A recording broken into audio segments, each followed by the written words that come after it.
please, will you just give a quick intro? Who are you, and what is your business? And then we'll take it from there.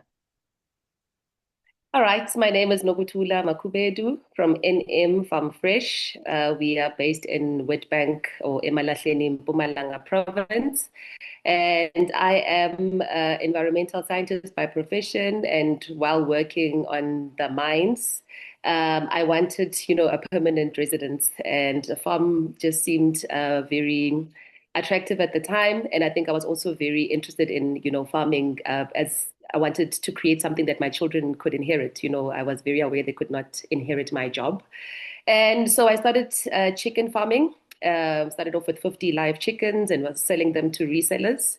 And the business has since grown, and now we are actually we run an abattoir where we are licensed to slaughter up to 2,000 chickens a day. And yeah, so we produce meat products like braai packs, whole chickens, boxed chickens, and we're trying to create a range, crumbed range, smoked, and the marinated range to then supply to commercial markets that can resell. Awesome. Actually, I'd missed that you're from Witbank. So Witbank is one of the most polluted towns in South Africa. Oh.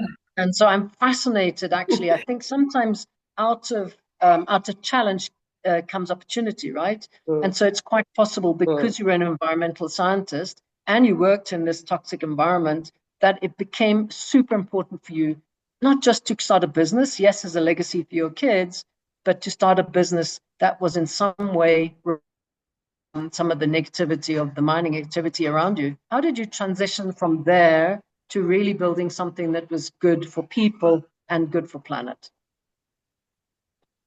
One of the main negative impacts of mining is that the soil loses its natural quality, nutrients, etc. And what we try to do, or we're trying to do at the mines, is to see how we could rehabilitate the soil so that it goes back to its original state. So for me on the farm, what is important is we do regenerative farming.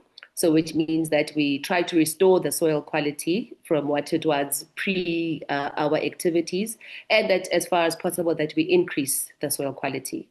And farming is a natural process, but it's very harsh on the environment, especially done at a large scale, and if you don't continuously replenish.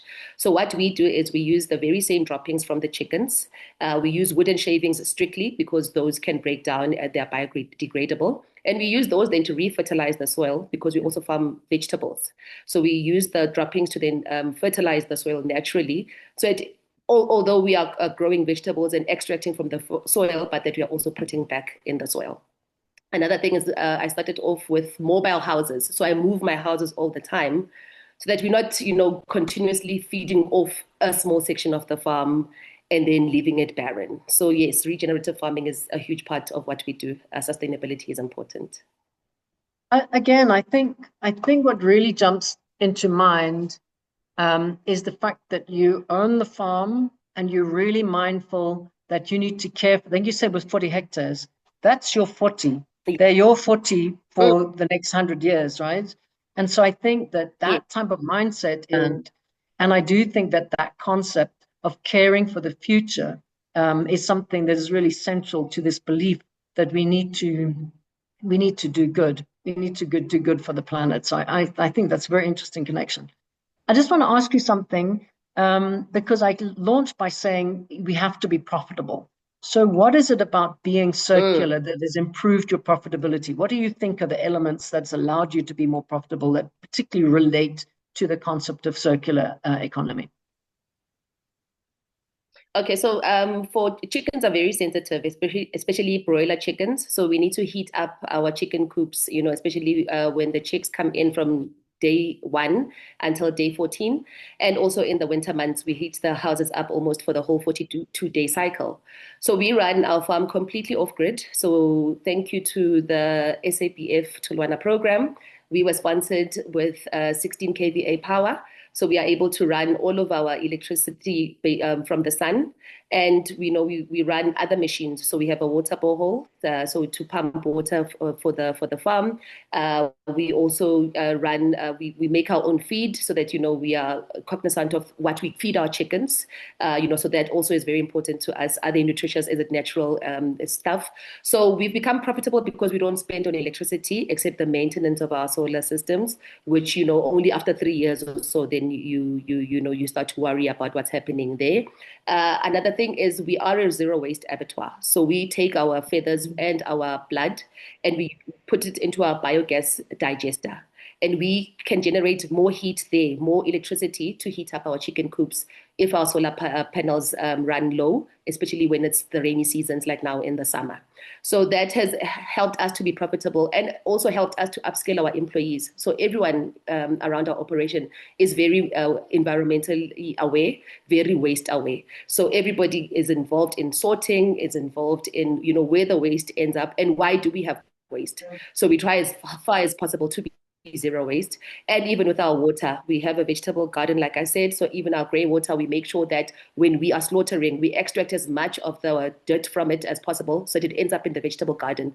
And we're not, adding more to the already stressed environment that we do our little bit on our farm to preserve the environment. The program, I was just a farmer, but I was very frustrated with where the business was going. And now we've pivoted. We are a meat manufacturing company, because now we can even take up chickens from other farmers. We don't need to grow our own chickens. So the program was really valuable in pivoting us into the direction that we wanted to take. Excellent. I want to ask you something. So you've painted a really clear picture of how this circular economy thinking, this kind of planet positive thinking has changed the way that you run your entire business. I want to ask you something. Is it impacting the way that you can sell your product at the moment? So are you able to sell your product at a higher price, or are you able to access the market more successfully because of this background?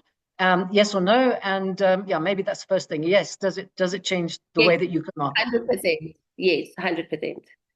Because when you are very aware of what you are putting out into the environment and what you're consuming from the environment, your packaging, for instance, looks very different. So we don't use normal packaging. We ensure that we source biodegradable plastics, for instance. Talking to a lady who farms mushrooms, and I've heard about a packaging that you can use from mushroom waste. So those are the things that we look into, and to see how throughout our value chain we can be, going green. But then that makes us then also like a niche market. We're not just selling ordinary chicken. It's firstly nutritiously grown, responsibly grown chicken, and therefore we now enter a different market of conscious consumers too. So we are able to then sell a premium product versus just a chicken. Fantastic. Thanks, Nokuthula. You're amazing. Thank you so much. You're really an icon in the planet positive business.